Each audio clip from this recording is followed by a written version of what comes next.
भौंदू one में चला गया। अब तो उसको मिलने की भी एक्साइटमेंट नहीं है और कोई उसके मन में भाव ही नहीं है, उसको ये है बस ठाकुर जी को मैं ले जाऊं। जाकर के बैठा ठाकुर जी अपनी गैया चराते भये, बढ़िया सुंदर एक डंडा पर हाथ टांगे भये ठाकुर जी आए। रूप देख करके फिर से भावुक हो गया भौंदू। ठाकुर जी आकर के बैठ गए, बोले चल जल्दी निकाल रोटी, भूख लगी है मुंह को। भौंदू सजाता जा रहा है थाली, ठाकुर जी को देता जा रहा है। बोले जय जय, एक प्रार्थना करूं? करो।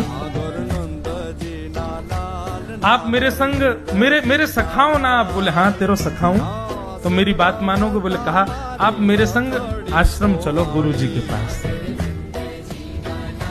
ठाकुर जी रोटी पाते जा रहे, ठाकुर जी ने अनसुनी कर दी बात। बोले जय जय कछु कहो ना, आप चलोगे ना?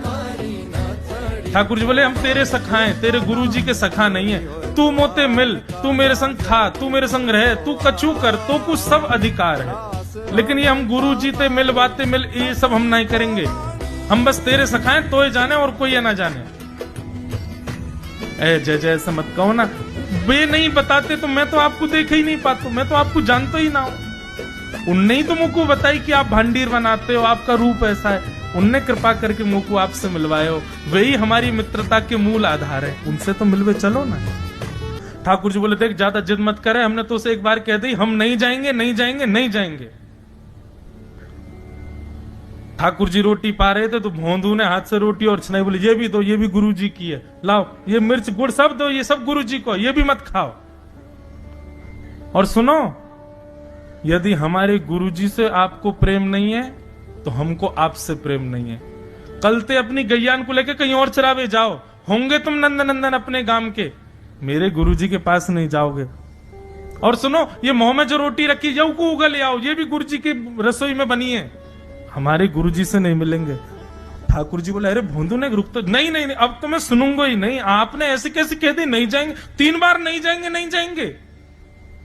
और ये भांडीरवन मेरो है, मैं यहाँ गैया चरावे आऊं, कल से अगर तुम और तुम्हारी गैया दिख गई मुंह को तो तुम्हारी गैयान को लेके मैं चलो जाऊंगा आश्रम, फिर तुम्हारी मैया बाबा तुमको मारेंगे। ठाकुर जी बोले अरे भोंदू इतना नाराज? बोले यदि मुंह से मित्रता रखनी है तो मुंह को वचन देना पड़ेगा कि आप आश्रम चलोगे, और अगर आपने फिर से नहीं कही तो मैं जा रहा हूं वापस, और कभी आपको मुख नहीं देखूंगा, अपना मुख नहीं दिखाऊंगा। ठाकुर जी बोले इस मुख को देखने के लिए या संग के लिए लोग पता हो तो कितनी तपस्या करें। बोले जो तपस्या करें उनको मुबारक, तुम मुंह को ना चाहिए, मुंह ना मिलनो तुमते, मुंह कोई गरज ना पड़ रही तुमते, आज तक नहीं मिले, कल ही तो मिले हो मोते, वो भी गुरुदेव की कृपा से मिले हो, जाओ मत मिलियो, मुझे ना चाहिए तुम।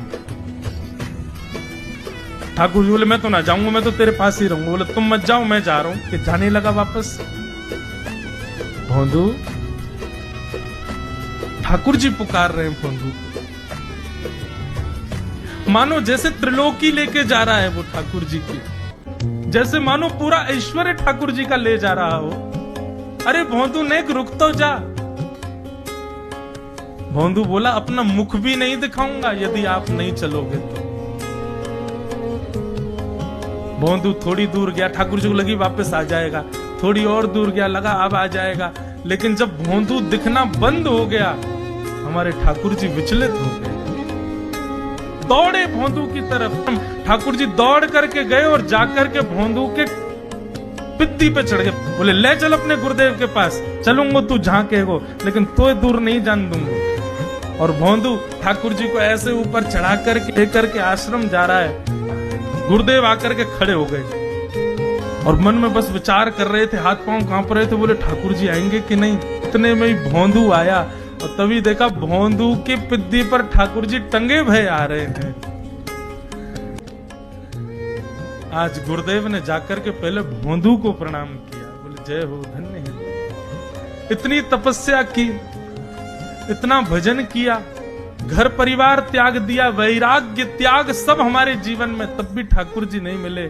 लेकिन वारे भोंदू, तेरी सरलता, तेरी सहजता, तेरा ये निर्मल भाव कि ठाकुर जी तेरे अधीन होके यहाँ आश्रम तक चले आए।